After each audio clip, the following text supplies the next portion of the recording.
생명의 생가 이영훈 목사입니다. 주 안에서 평안하신지요? 오늘은 8월 11일 목요일입니다.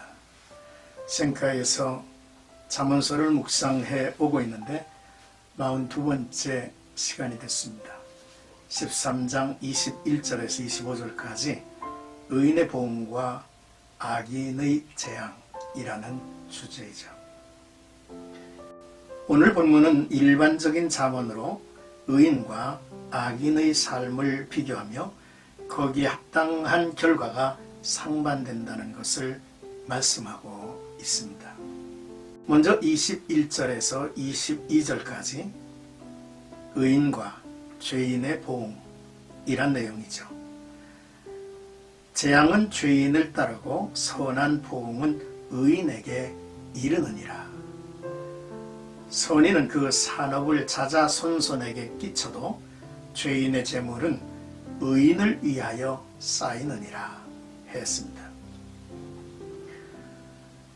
잠언서에서 자주 언급되고 있는 교훈의 하나로서 의인과 악인의 행위에 대한 하나님의 공정한 보응이 반드시 이루어진다는 것을 나타내주는 말씀입니다. 죄인의 결국은 재앙이지만 의인의 결국은 선한 보응이라는 말씀이죠. 악인과 의인에게 따르는 것이라는 표현이 의미를 더해줍니다. 의인의 산업이 자손들에게 계속해서 상속된다는 말씀이죠.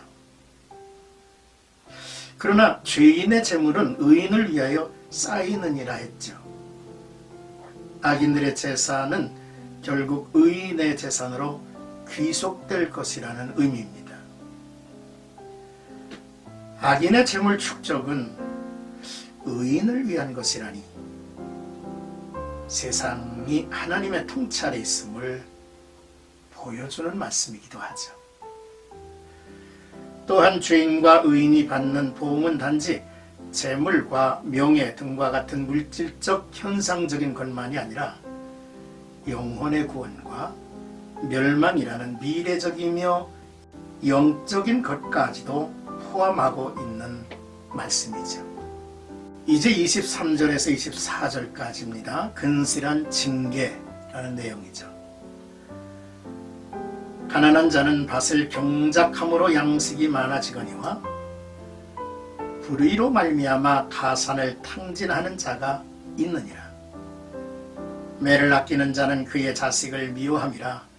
자식을 사랑하는 자는 근실히 징계하느니라 했습니다. 정당하게 수고한 자는 결국 자신이 수고한 만큼 풍성한 수확을 거두죠. 그러나 불의한 방법으로 재물을 모으려는 악한 자는 오히려 그 있는 재물마저 탕진하고 가난에 처하게 되는 경우가 허다하죠. 그러므로 정당한 노력과 방법으로 얻은 부의 축적만이 가치 있는 일이라는 말씀입니다. 그렇습니다. 가난의 원인은 복합적으로 불의와 압제, 게으름, 죄악에 대한 하나님의 징벌로 인하여 찾아올 수 있습니다. 그러나 가난하지만 부유한 자가 될 수 있죠. 부지런히 일하는 자에게 하나님의 풍성한 보상이 약속되어 있기 때문입니다. 여기서 경계할 일은 불의한 행동으로 쌓아놓은 가산을 탕진하는 일은 없어야 한다라고 하는 말씀입니다. 본장 1절에 지혜로운 아들은 아비의 훈계를 들으나 거만한 자는 꾸지람을 즐겨 듣지 아니하느니라 라고 했습니다. 그렇다면 아비는 어떻게 해야겠습니까? 24절에 매를 아끼는 자는 그의 자식을 미워함이라. 자식을 사랑하는 자는 근실히 징계하느니라 했습니다. 사랑하는 마음으로 엄한 책망과 징계 그리고 채찍을 내리는 것은 자식의 삶을 바르게 세워줄 아비의 의무이기도 하죠. 방치해두는 것은 사랑이 아닙니다. 매는 하나님의 법인 말씀을 통하여 자녀의 경건한 덕성을 기르고 부모로서의 기쁨을 얻게 하죠.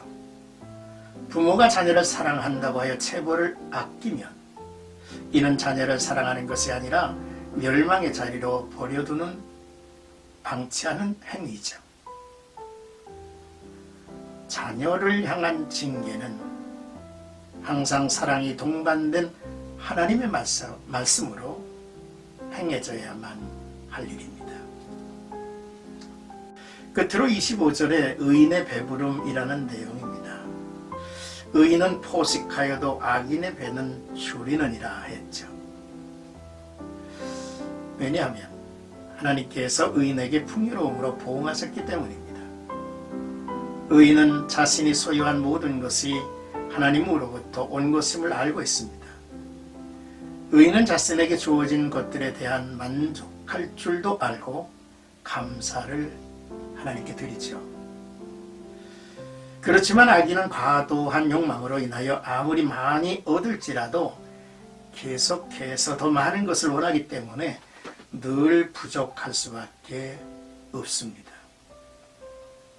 모든 사람의 참된 자기 만족의 조건은 외부에서 제공되는 것에 달린 것이 아니라 각 사람의 마음에 달려 있음을 우리는 잊지 말아야 되겠죠.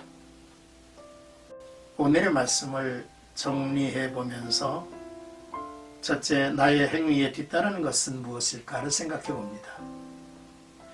하나님이 주신 기업이 사랑하는 자자손 손에 잘 이어져 가는지를 우리는 주목해 봐야 할 일이죠. 둘째로, 바른 자녀 사랑은 무엇인지를 생각해 봅니다. 필요한 것을 무조건 만족하게 채워주는 것이 사랑일까요? 또한 잘못된 길을 가는데도 그냥 묵묵히 지켜보는 것이 사랑일까요?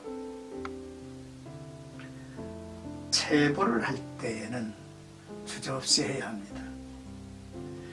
우리의 아니란 생각이 자녀들을 세상에 버리는 것, 유기하는 것이 아닌지를 우리가 알아야 되겠죠. 셋째로, 나는 영육간 배부르게 살고 있는지, 영적인 양식은 충만히 주어지고 있는지, 또 육적 양식에 자족하는지. 영육간, 자족하는 마음이 우리 경건한 성도들에게는 있어야 할 것입니다. 오늘 나와 여러분들이 함께 암송할 이제 성구는 잠언 13장 24절입니다. 매를 아끼는 자는 그의 자식을 미워함이라. 자식을 사랑하는 자는 근실히 징계하느니라. 이 말씀을 함께 암송하고 싶습니다. 오늘도 나와 여러분들의 삶 속에 참으로 거룩하고 또한 경건한 하나님의 모습으로 이 세상 사람들이 우러러볼 수 있는 빛 가운데서의 삶을 살아가기를 소망합니다. 내게 주어진 일을 성실하게 행하는 모습, 또한 내 가정과 내 사랑하는 자녀들을 믿음 안에서 잘 지켜가고 또 교육해가고 있는 모습, 영육간 하나님의 은혜로 충만한 삶을 누리고 있는 모습이 세상에 비춰지기를 주의 이름으로 축복합니다.